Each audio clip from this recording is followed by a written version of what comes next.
Last week we learned of the unfortunate passing of one of comic books' greatest artists, John Romita Sr. Now, I was already going to cover this topic, but I gave it a little bit of a delay because I wanted to work a little longer on the script and highlight something about John Romita that I think is a critical part of comics history. It's also relevant given the recent release of Across the Spider-Verse. So let's talk about John Romita, but to get to his work, we have to do a bit of an unconventional history lesson. See, there's a lot about the history of Spider-Man that you might not know.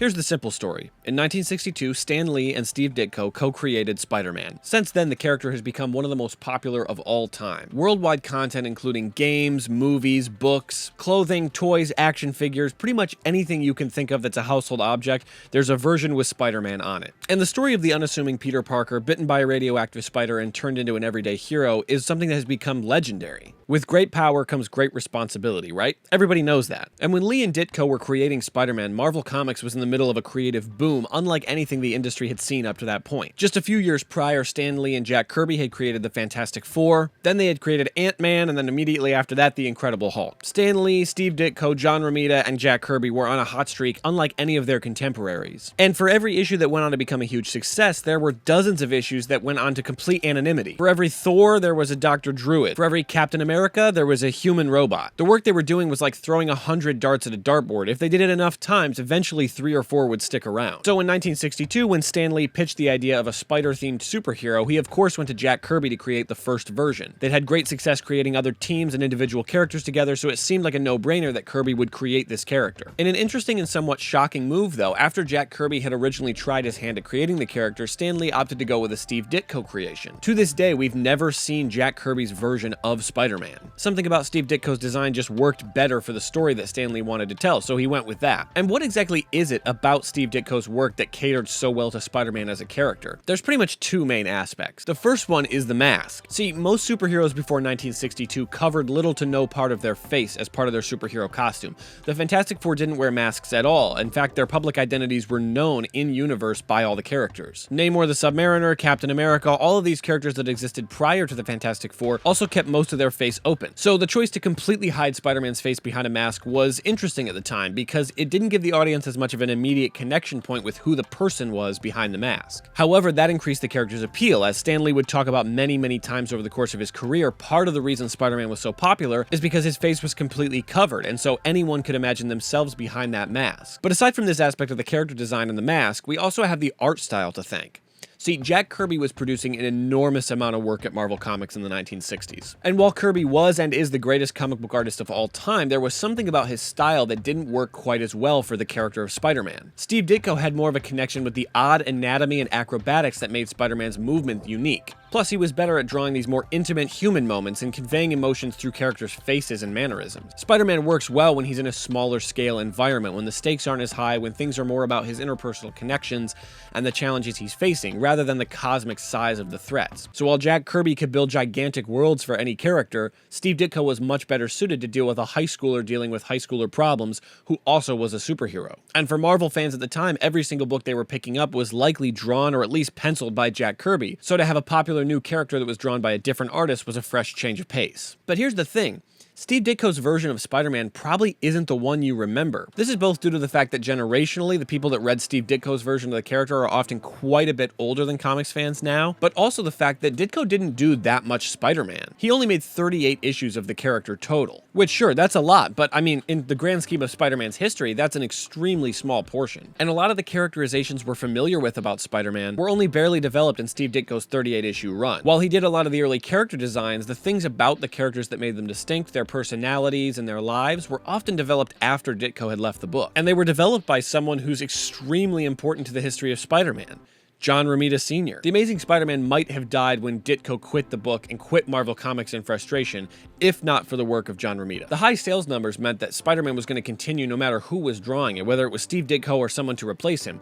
But had the quality not stayed the same or improved, those sales likely would have dropped and Spider-Man would have been one more abandoned character. So Romita took the charge on taking the unique, heartfelt aspects of Ditko's work and improving on them, instead of just keeping them exactly the same. He also adjusted Spider-Man's costume design to be a lot closer to what we associate today with the classic Spider-Man costume. Ditko had that weird web stuff underneath his armpits, and we just don't really see that anymore. So if you imagine an old Spider-Man comic book with the Green Goblin, more than likely the character you're thinking of is one worked on by John Romita Sr. If you like the Rhino, we have John Romita to thank for that character design. He also created or co-created the Kingpin, the Shocker, Captain George Stacy, Mary Jane Watson, and the Punisher. So yeah, a lot of stuff we associate with classic Spider-Man actually has more to do with John Romita than it does with Steve Ditko. But here's the question I think we have to ask. Whether it's Jack Kirby or Steve Ditko or John Romita or Stan Lee or anyone working on drawing or writing the book, what actually makes Spider-Man the character that he is? What keeps him the same every time he appears? In my opinion, you can break him down to 3 main character traits. First, Spider-Man's a hero. This might seem a little bit self-explanatory, but if he's being evil, if he's a bad guy in the story, then it's not really Spider-Man. It's either someone pretending to be him, or it's him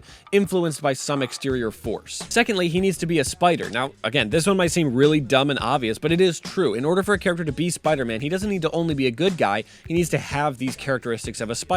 Super agility, shooting webs, these are all extremely important components of the character. Finally, and I think most importantly, he needs to be relatable. Spider-Man as a character works not because he's the biggest, most important, most perfect superhero of all time, but because he's just some guy, somebody that you could know in real life. He could be a coworker, someone from your high school, just any character that's an everyman. That's what Spider-Man is. But did you notice something between those 3 characteristics? I didn't mention anything about how he looks, who is around him, what his occupation is. All those things are trivial. So yeah, when I talk about Spider-Man, I'm obviously talking about Peter Parker, the person we all think of right away. But I'm also talking about Miles Morales, and I'm also talking about Miguel O'Hara, and Jessica Drew, and Spider-Punk, and Silk, and Spider-Gwen, and Spider-Man Noir. All of these have these 3 essential characteristics, so they're all Spider-Man.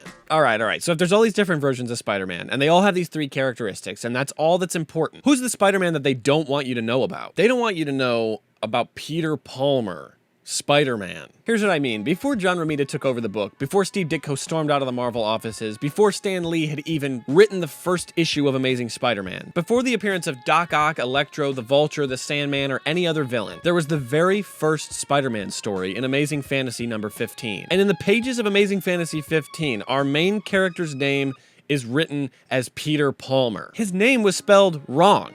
And throughout the book, he's referred to as Spider-Man with no hyphen. Well, here's the thing. This is actually a lot more common than you might want to think. And Marvel doesn't want to remind you of this because part of selling you a legacy character through nostalgia involves preserving the idea that the character arrived fully formed in his first appearance and has never really changed. It's just kind of embarrassing. When Moon Knight first appeared in Werewolf by Night number 32, he was a completely different person than the guy he would go on to become in his first solo series. Basically, the only thing he shares with the Moon Knight we know today is the costume and his name. And in his earlier years, Adam Warlock was absolutely nothing like the Adam Warlock that would go on to defeat Thanos or participate in the Infinity Gauntlet. He had none of those characteristics. Especially given the recent success within the last 10 to 20 years of the Marvel Cinematic Universe, a ton of characters that have a comic's origin story have been heavily altered to reflect the sentiment of audiences who like them now. Someone like Yondu looks completely different than he ever has, and someone like Loki has been made increasingly younger to meet fan demand for a character that's closer to Tom Hiddleston's version. And hey, this isn't just a Marvel thing. DC has maybe the biggest example of this of all time. This might be a little bit shocking, so get ready for it. When he first appeared, Superman could not fly. He just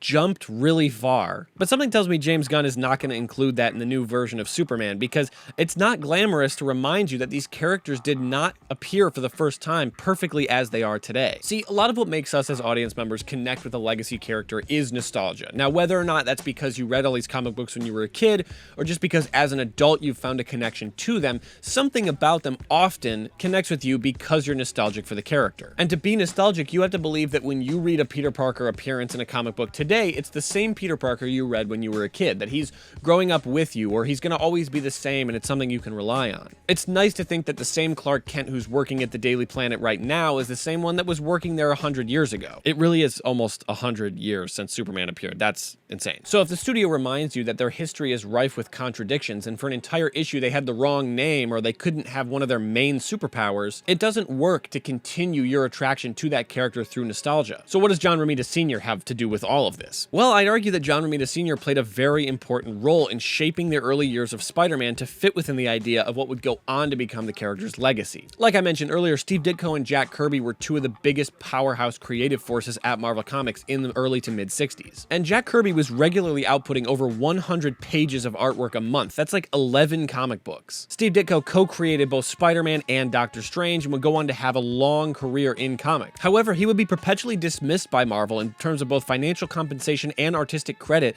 on the characters he created. So when someone as influential as Steve Ditko leaves the character with issue 38 of Amazing Spider-Man, the next person to come in and work on that character has a giant task ahead of them. That's when the chapter closes on the original creative duo that brought the character to life, and what happens after that point is critical for the character's legacy. So John Romita's version of the character is dramatic. It's action-packed, but it's also very grounded, human, and charming. While Stan Lee was working with a superhero and adding pieces of humanity to him, John Romita took a character that was supremely human and added elements of superheroism. Also, I want to take a quick aside here to credit John Romita with my all-time favorite Spider-Man character. That's the Shocker. This character has gone on to have some really incredible stories throughout the years by a variety of artists and writers, but interestingly enough, his character design and general personality have remained largely the same and very closely aligned with John Romita's original version of the character. So when we're reading comics, we need to remember two things. One, stuff is always changing. The version of the character you love today is likely not exactly the same person as it always has been, and I don't mean just because they may have an alternate universe version of them that enters the story. I mean because the actual person, the actual Peter Parker or Clark Kent or Bruce Wayne or whoever, has likely undergone some changes that are pretty fundamental to who they are.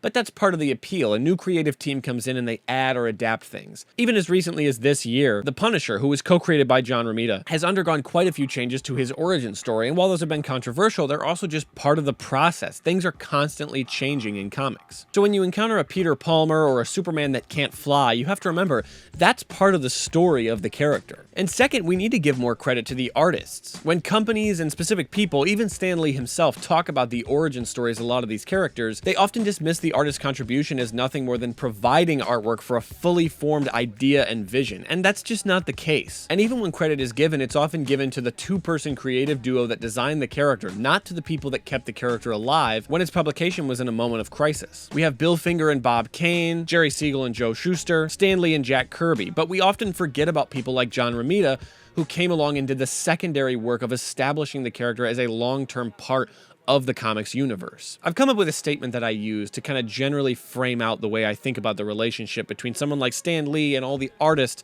that created and drew the books for him. Without Stan Lee, the comics probably don't get published, but without the artists, there are no comic books to publish in the first place.